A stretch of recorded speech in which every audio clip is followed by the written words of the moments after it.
बसंतपुर गांव गंगा के किनारे बसा एक छोटा सा गांव था, जहां हरे भरे खेतों के बीच एक रहस्यमय शीशम का पेड़ सदियों से खड़ा था। उसकी विशाल जड़ें किसी प्राचीन सर्प की तरह जमीन में गहराई तक फैली हुई थी, जिसे लोग इच्छा पूर्ति पेड़ कहते थे। ये पेड़ अपनी इच्छाएं पूरी करने की शक्ति के लिए जाना जाता था, लेकिन इसके साथ एक भयानक श्राप भी जुड़ा था।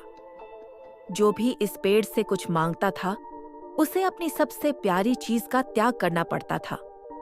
यदि कोई गलत वस्तु चढ़ाता, तो पेड़ उसे अपने अंदर समा लेता था। गांव वाले इसे रहस्य का पेड़ कहते थे, और इसके नाम के पीछे सिर्फ कहानियां ही नहीं, बल्कि सदियों पुराने डर पर अनसुलझे रहस्य छिपे थे। हर रात सूर्यास्त के बाद उस पेड़ के पास से अजीब और डरावनी आवाज सुनाई देती थी।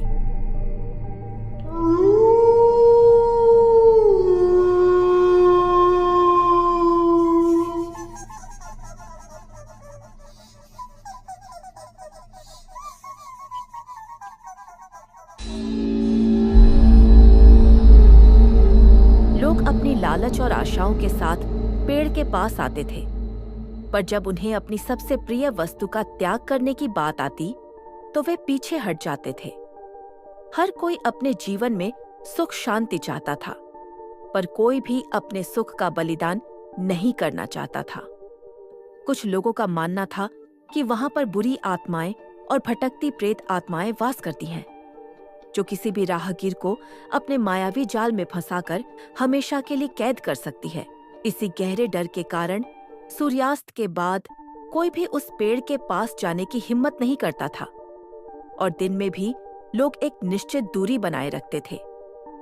इसी गांव में रहता था भोला, एक गरीब किसान। उसकी टूटी हुई झोपड़ी थी, जिसकी टूटी हुई छत बारिश में टपकती थी और जिसकी दीवारें मिट्टी और गोबर से बनी हुई थी। वो अपने सूखे खेतों में दिन रात एक कर मेहनत करता था, सूरज उगने से पहले सुबह उठकर, और रात ढलने के बाद थक कर सोता था।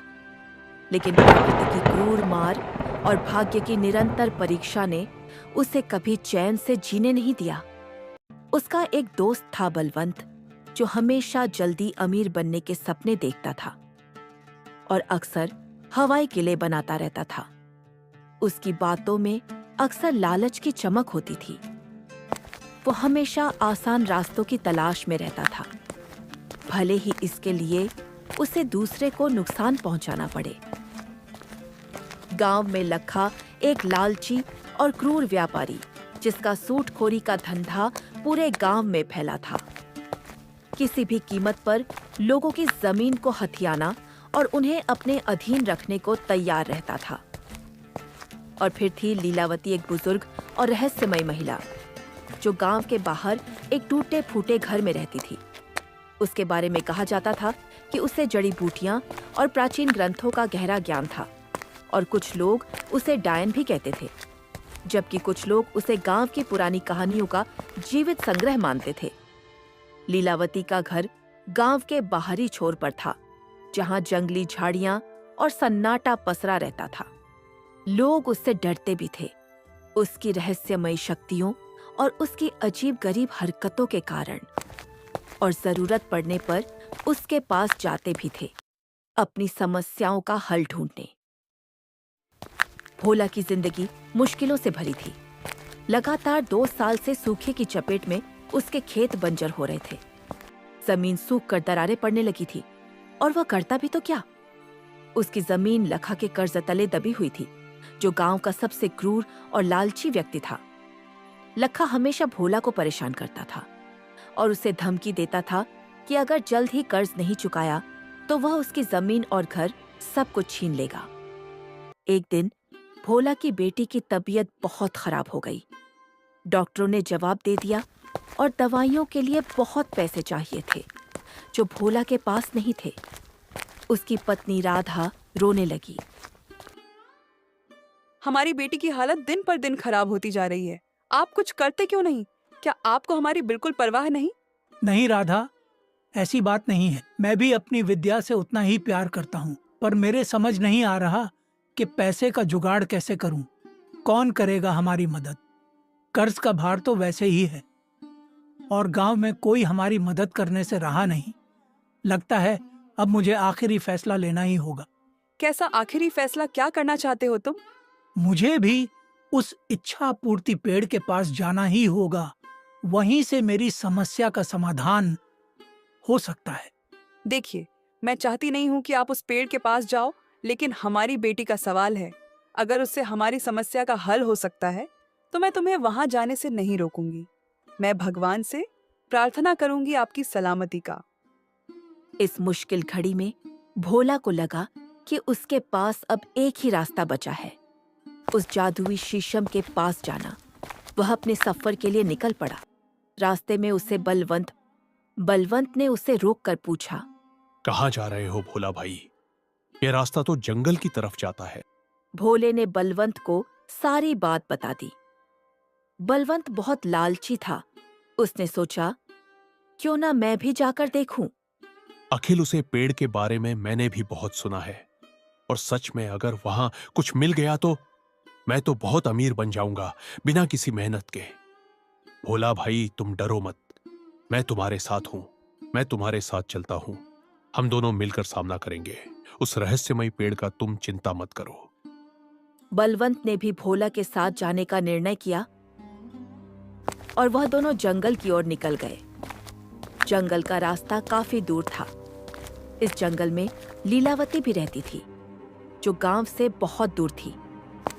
भोला और बलवंत को जाते वक्त लीलावती की नजर उन पर पड़ गई और उसने उन दोनों को रोककर पूछा, क्या बात है, तुम दोनों जंगल की उस तरफ क्यों जा रहे हो?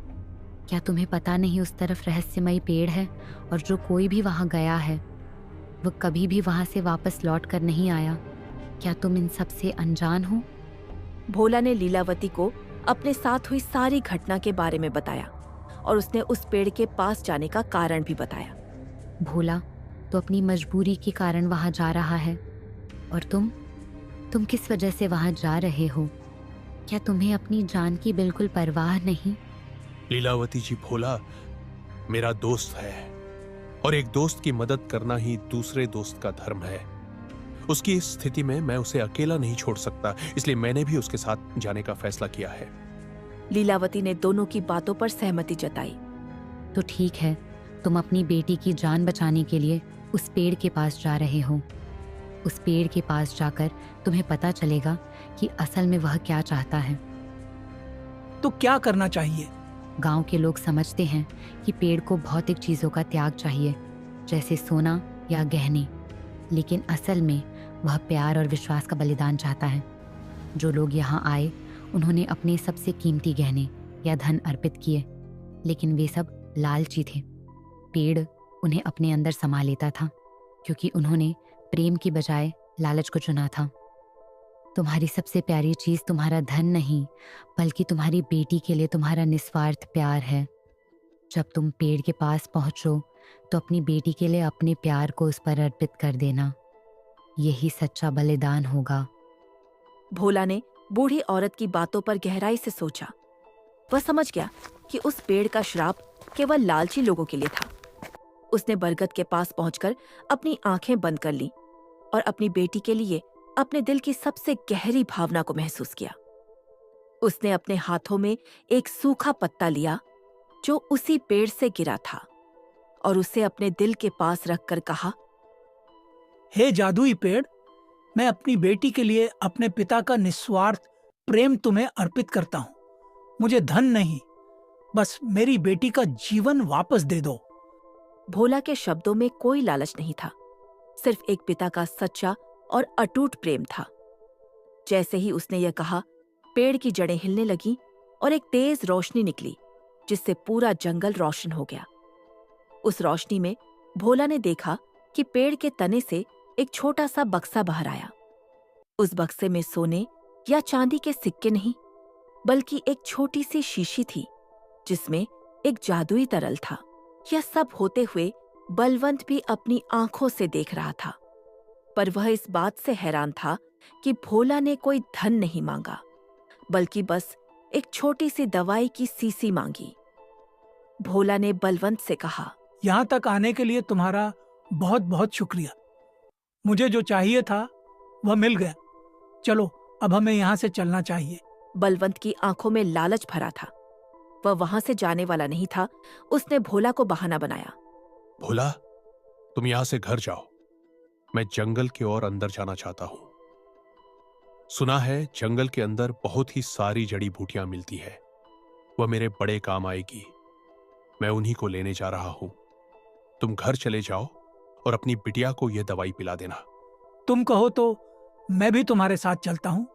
आखिर तुम मेरे लिए यहाँ तक आए थे। नहीं भोला, अभी तुम्हारी बेटी को इस दवाई की ज्यादा जरूरत है। तुम्हें घर जाना चाहिए। आगे का रास्ता मैं अकेले तय कर लूंगा। बलवंत की बातों पर सहमति जताकर भोला घर के लिए निकल गया। भोला तुरंत उस शीशी को लेकर अपने घर की ओर भागा। उसने अपनी बेटी को वह तरल पिलाया। कुछ ही देर में उसकी बेटी की आंखें खुल गईं और वह मुस्कुराने लगी। वह बिल्कुल स्वस्थ हो गई थी। दूसरी तरफ बलवंत ने भी उस पेड़ से धन मांगने की कोशिश करी। पेड़ ने उसके बदले में उसकी सबसे कीमती चीज मांगी। बलवंत के पास एक सोने का सिक्का था जो उसे उसके दादाजी ने दिया था और वह उसे सबसे प्रिय था। बलवंत ने सोने का सिक्के का दान किया, लेकिन उस रहस्यमयी पेड़ की दान का बिल्कुल अंदाजा नहीं था। पेड़ों में से अचानक एक अजीब सी ध्वनि उत्पन्न हुई और बलवंत को पेड़ ने अपने अंदर समा लिया। बलवंत का किस्सा उसके लालच के साथ ही उसे ले गया। जब भोला की बेटी ठीक हो गई तो लखा को इस चमत्कार के बारे में पता चला। उसकी आंखों में लालच चमक उठी। उसने सोचा कि अगर एक सूखे पत्ते और प्यार के बदले इतना कुछ मिल सकता है तो वह तो अपनी सारी संपत्ति उस पेड़ पर चढ़ाकर दुनिया का सबसे अमीर आदमी बन सकता है। वह तुरंत पेड़ के पास गया और अपनी सारी धन दौलत, गहने और सोने के सिक्के वहां रख दिए। लखा ने लालच से चिल्लाते हुए कहा, हे जादुई पेड़, मैं तुम्हें अपनी सारी दौलत देता हूं।